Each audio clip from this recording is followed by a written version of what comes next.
Coucou à tous, bienvenue sur cette chaîne. Donc on se retrouve aujourd'hui comme promis pour la recette de la terrine de légumes 100% végétal. Franchement au départ j'étais sceptique et j'appréhendais un petit peu quand le sort a fait que c'est cette recette qui a été choisie entre guillemets par les dés. Que j'avoue que je suis pas du tout à l'aise avec les terrines, j'en ai jamais fait. Donc là en fait pour remettre c'est pas une terrine comme on peut l'entendre, terrine de viande hyper compacte et solide. Pour ça c'est plutôt des recettes à base de lentilles.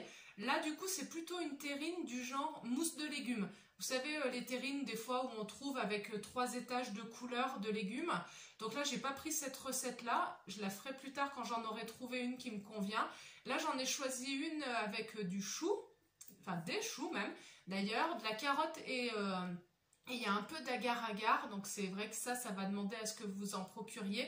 Franchement, vous pourrez après l'utiliser dans plein d'autres préparations. C'est comme la gélatine, quasiment. La texture n'est pas tout à fait la même, mais ça, voilà, ça peut remplacer la gélatine. Et puis ça fait le taf. Concrètement, ma terrine, elle se tient, surtout après refroidissement. On se retrouvera à la fin de la vidéo pour que je vous la présente avec une petite dégustation. Mais franchement, ça vaut le coup et je vous la conseille. En plus, avec les beaux jours qui arrivent, c'est vraiment une recette qui est agréable, que ce soit en entrée ou en accompagnement d'autres choses un peu type crudité ou trucs à picorer. Donc voilà, bah écoutez, je vous laisse avec la recette et on se retrouve à la fin pour la dégustation. À tout de suite! Donc voici tout ce qu'il va vous falloir pour la recette de terrine de légumes 100% végétal, à part le muguet au fond, bien entendu. Par facilité et par coût aussi, j'ai acheté en fait un sachet congelé de mélange de choux. Donc il y a du chou-fleur, du brocoli et du romanesco. Donc je les ai reséparés. Donc là pour la recette, il vous faut une dizaine de têtes de chou-fleur. Comme elles sont toutes petites, j'en ai rajouté quelques-unes. Ça va être mixé et ça fera la base donc de la terrine. Ensuite, 5 à 10 têtes de brocoli en fonction de votre plat. Il disait une grosse carotte, mais je trouve que c'est plus facile de faire des tagliatelles avec des petites. Donc j'ai mis 3 petites carottes. Une dizaine de brins de ciboulette. Une gousse d'ail. De la fécule de pommes de terre ou de tapioca. De la sauce soja, mais plutôt épaisse. Il vous faudra de l'agar-agar, une cuillère à café. Un bocal d'asperges vertes. Du cumin, du sel, du poivre et du curcuma. Et ben on a tout et on va passer à la préparation. Donc ça y est, j'ai râpé mes carottes en tagliatelle. Donc on va mettre tout ça à cuire dans la même eau, donc voir en fonction de si vous avez des choux frais ou pas. Là sur le paquet de cuisson, ils disent de les faire cuire 3 à 4 minutes dans l'eau bouillante. Donc je vais tout mettre ensemble pendant 3 à 4 minutes et je vais bien égoutter pour qu'il reste plus d'eau du tout. Et puis je reviens.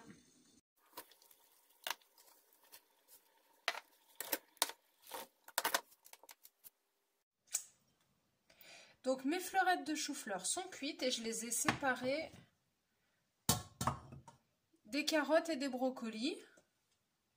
En attendant, donc on va faire la préparation de base. Donc je vais prendre 10 centilitres de crème de soja semi-épaisse.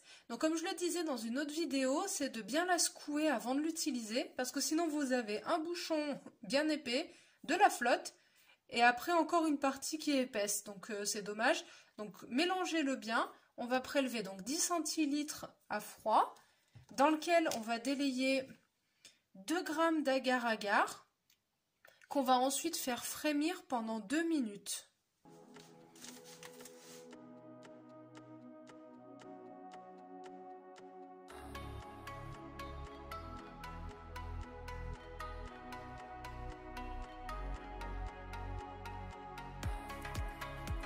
Là déjà ma préparation a épaissi, donc je la laisse de côté et pendant ce temps-là,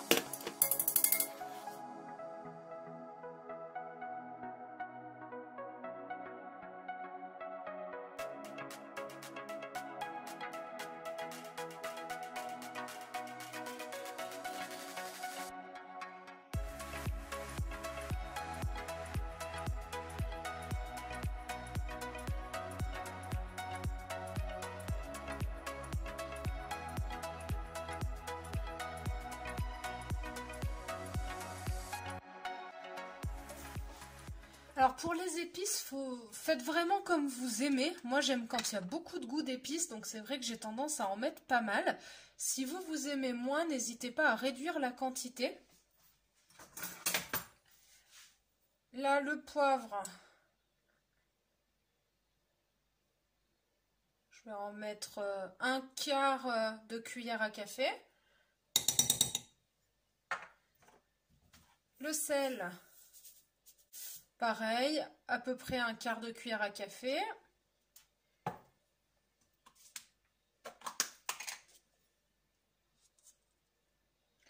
Le curcuma, une demi-cuillère à café.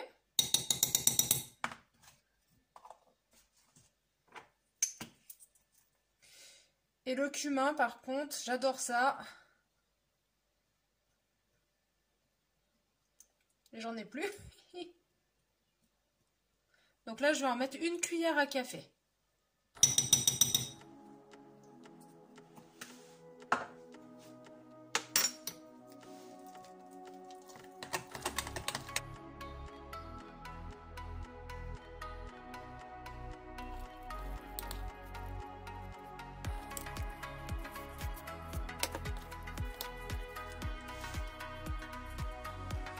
Donc mon mélange est bien réalisé.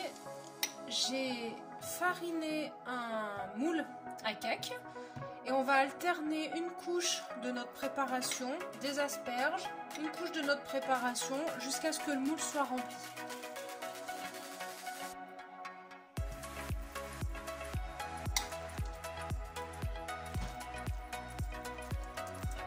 N'hésitez pas à bien tasser.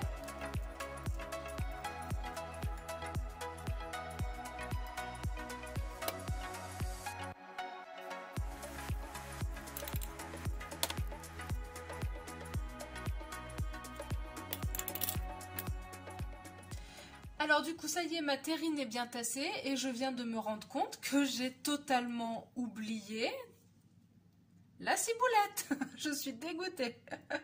J'espère que j'oublierai pas de vous le marquer en petit commentaire au moment où il fallait la mettre, c'est-à-dire dans la préparation avec les épices. Mais bon, bah voilà. Donc moi je la mettrai par-dessus, tant pis, quand elle sera cuite. Sinon j'ai oublié de vous dire la taille de mon moule à peu près pour que vous ayez une idée des proportions. Donc c'est un moule qui fait environ 20 par 10 et 5 de haut. Voilà. Et pour la cuisson, donc j'ai fait préchauffer mon four à 210 degrés. Et on va mettre le moule dans un autre moule. Alors si vous avez un plat gratin, c'est parfait, moi j'en ai pas. Et on va mettre autour de l'eau bouillante. Voilà. Et comme ça, il va cuire donc à 210 degrés dans son bain-marie pendant 45 minutes. Il ne faudra pas le démouler avant qu'il soit froid, mais je vous montre tout ça quand c'est terminé. À tout à l'heure!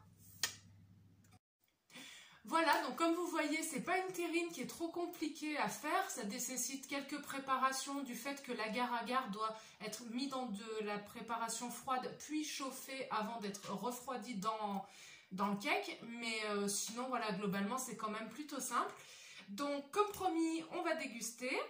Je vous mets une photo de la terrine entière parce qu'elle a déjà bien été entamée, donc c'est plutôt bon signe. Ça veut dire qu'en 2 jours, là, il n'y en a même pas un jour et demi, il n'y en a quasiment plus. Donc je vous mets la photo tout de suite. Et du coup, bah, maintenant, il ne reste plus que ça. Donc, bon, je pense que c'est bon signe. Par rapport à cette terrine, donc, je ne sais pas si je vais arriver à vous le faire comme ça, mais on voit, voilà, elle se tient vraiment bien. C'était pas trop le cas quand je l'ai sortie, quand je l'ai démoulée. Elle était refroidie, mais elle n'était pas suffisamment figée par le frigo. Donc je l'ai laissée quelques heures au frigo. Et du coup, là, on a vraiment une terrine qui est quand même mousseuse. Mais qui se tient. Dans la recette originale, il proposait en fait d'alterner une couche de légumes, une couche de crème, une couche de légumes, une couche de crème. Et j'avais peur que ça fasse en fait des trous. Donc c'est pour ça que j'ai tout mélangé. En goût,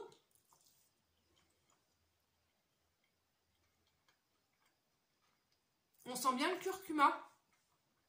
C'est ce qui fait la couleur jaune d'ailleurs.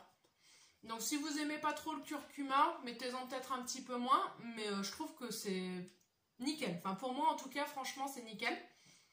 Au début quand je l'ai sorti du moule, il y avait les asperges qui avaient rendu un petit peu d'eau et en fait tout a été absorbé et ça a été uniformisé, donc ça c'est nickel.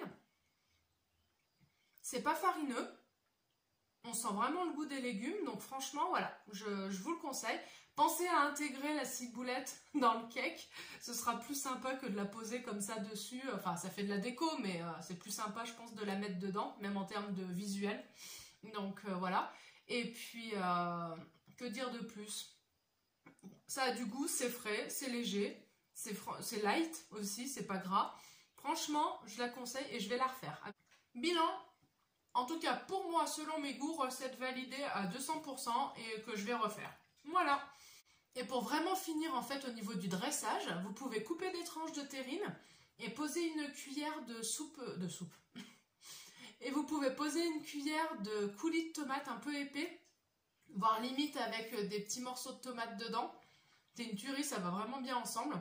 Donc voilà, si vous voulez faire un peu une présentation sympa, sachez que les deux vont bien ensemble. Voilà. Bah écoutez, j'espère qu'elle vous plaira. N'hésitez pas à me dire si vous l'avez faite. Et puis je vous dis à tout bientôt. Bye bye!